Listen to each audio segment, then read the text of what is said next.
He was once the Red Blade. She, a shadow without a name, and fate a thread pulled too tight. Before the garden, before the quiet, there was only war. He carved his name in steel. Xiaoyue and Yunfei, the Crimson Shadow, killer of kings, breaker of sects. She moved unseen. Li Xiaoyue, blade for hire, ghost of the Lotus sect, paid in silence. They were not meant to meet, not meant to pause, not meant to feel. But winter came early that year, and destinies unraveled under the falling snow, among broken branches and bleeding skies. He vanished. She followed. Not for the kill, but for something neither of them had a name for. This is not a tale of heroes. It is a memory of tea, shared in silence, a tree planted in frost, and love born where swords once sang. Let the snow fall. The story begins. The blade beneath the plum tree. In the quiet mountains, snow falls like whispers from forgotten heavens. A lone man moves among bare plum trees, his robe simple, his hands steady. Once feared as the Crimson Shadow, he lives nameless, pruning branches where he once severed lives. The wind brushes his cloak, the blossoms do not bloom, but neither does he bleed.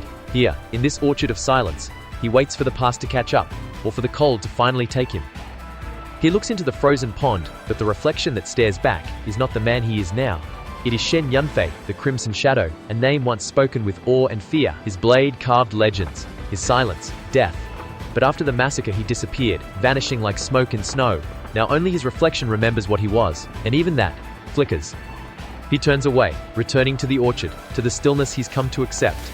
But that night, the snow brings something different. Not silence, but a sound. A breath. A body. A woman collapsed at his door, blood soaking into the snow like a curse reborn. He kneels beside her, and in that moment, the reflection in the pond begins to ripple. She wakes with a gasp, eyes sharp, instincts sharper. In one fluid motion, her blade is at his throat. He doesn't flinch. They stay frozen, two warriors, ghosts, and names they no longer speak. Her breath is shallow, her wounds fresh, but her will is unbroken. His eyes meet hers not with fear, but recognition. Not of who she is, but what she's become. In silence, a truce is born not of trust, but of exhaustion. They stay distant. She helps with chores. No smiles, no thanks. He trains among the trees, silent, unseen. Distance becomes a wall that they both respect. Two figures, standing at opposite ends of silence. Birdsong whispers.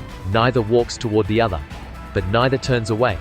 Sometimes, peace doesn't need promises, just space that's not crossed. Beneath the plum tree's petals drift like forgotten dreams. Two blades move not to wound, but to understand. Steel sings, not for blood, but for truth. Each clash left a question unspoken. Each motion is an answer they cannot say. Snow begins to fall. The light fades. She turns, and he waits. For in this quiet duel, their hearts speak louder than war. Snow. Still. Silent. Her fingers tremble, brushing aside years of forgetting. And they're buried in the earth, a sword. Wrapped in crimson silk. The color of blood, the color of his name. The name he never spoke. Wind holds its breath. The plum tree leans. And she knows. He was never just a gardener. No words. Just warmth and the ache behind every glance. They sit across from each other. Still. Breathe slowly. Between them, steam rising from two untouched cups. Outside, snow falls gently. Inside, time does not move. Her eyes speak of guilt. His, of knowing, but not judging. First cup, distance. Second, sorrow. Third, something softer, unnamed. And still, no words. Only silence shared. Ashes do not lie. But eyes can. The seal breaks, lotus red, stained with fate. She reads. Hands still. Breath, gone. Yunfei must die. The wind outside howls. Inside, the candle flickers. But it is not the one that burns. She kneels. Strikes the match. The flame eats fast, but her resolve is slow, wet at the edge, and unbroken. She watches the letter curl into black. No one will ever know. But the fire knows, and so do her eyes. Some roots grow even in snow. She moves like mist, folds the robe, wraps the blade. No farewell, only silence in every motion. The door creaks, a step, then stillness. Outside, moonlight brushes white snow. And there he is, kneeling, bare hands pressing soil around a fragile plum sapling. No words, no glance, just him, planting something that takes years to bloom. Her shadow stretches toward him, half in the house, half in the snow. And she does not leave, not because he asked, but because he didn't. No vows, no promises, just skin, remembering warmth. It wasn't planned, no grand gesture, just a bowl passed too slowly. Her fingers scarred, hesitant, his calloused, steady. They meet, barely, but enough. Time does not stop, it breathes. soft and slow. She doesn't pull away. He doesn't push forward. They simply stay in that narrow space where pain no longer matters and silence feels like mercy. The past flickers but fades. Two swords laid down, one truth lifted. The wind stirs, not to warn, but to witness.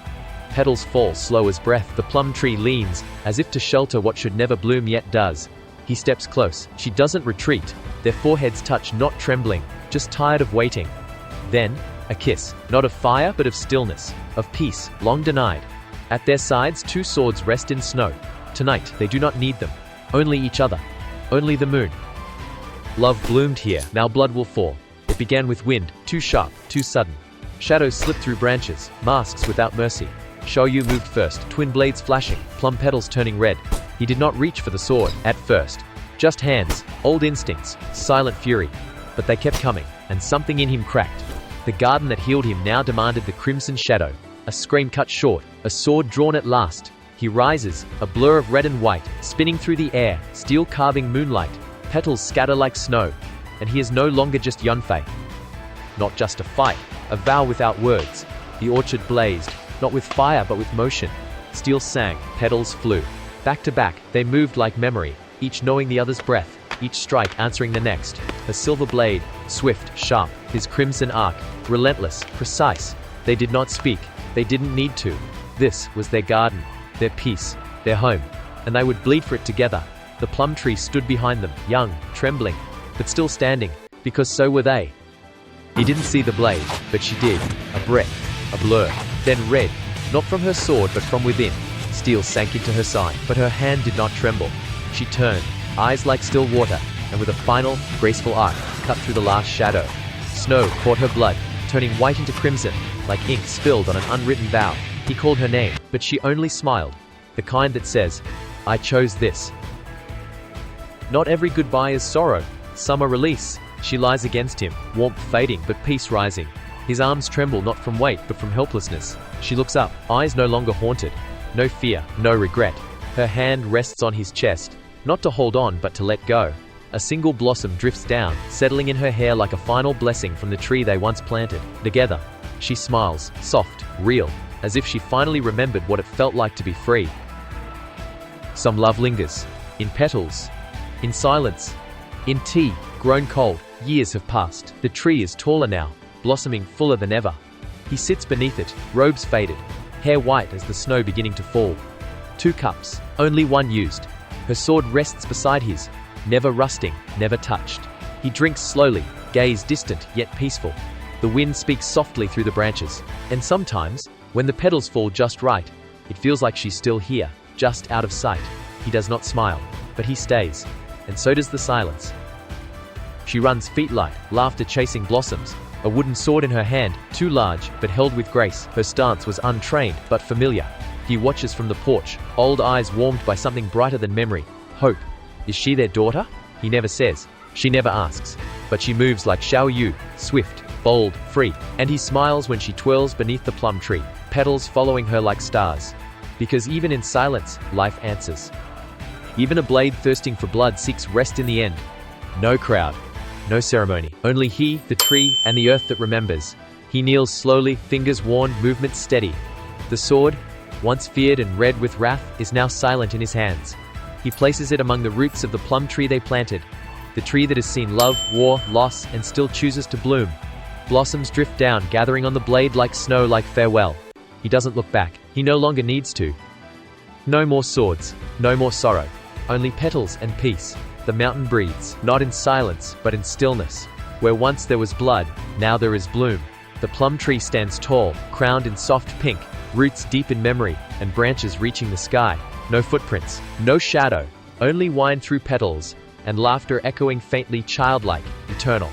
From above, the orchard stretches wide, a sea of blossoms, gentle as forgiveness, endless as love. The story is over, but the spring remains.